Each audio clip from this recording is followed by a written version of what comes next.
کتابیں جھانکتی ہیں بند الماری کے شیشوں سے، بڑی حسرت سے تکتی ہیں۔ مہینوں اب ملاقاتیں نہیں ہوتی، کتابوں سے جو ذاتی ربط تھا کٹ گیا ہے۔ کبھی سینے پہ رکھ کر لیٹ جاتے تھے، کبھی گودی میں لیتے تھے، کبھی گھٹنوں کو اپنے رحل کی صورت بنا کر نیم سجدے میں پڑھا کرتے تھے، چھوتے تھے جبی سے۔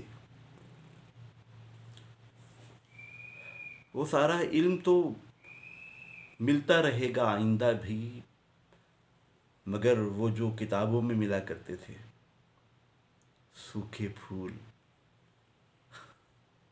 اور مہکے ہوئے رکے، کتابیں مانگنے، گرنے، اٹھانے کے بہانے رشتے بنتے تھے، ان کا کیا ہوگا؟ وہ شاید اب نہیں ہوں گے۔ کتابیں جھانکتی ہیں بند الماری کے شیشوں سے، بڑی حسرت سے تکتی ہیں۔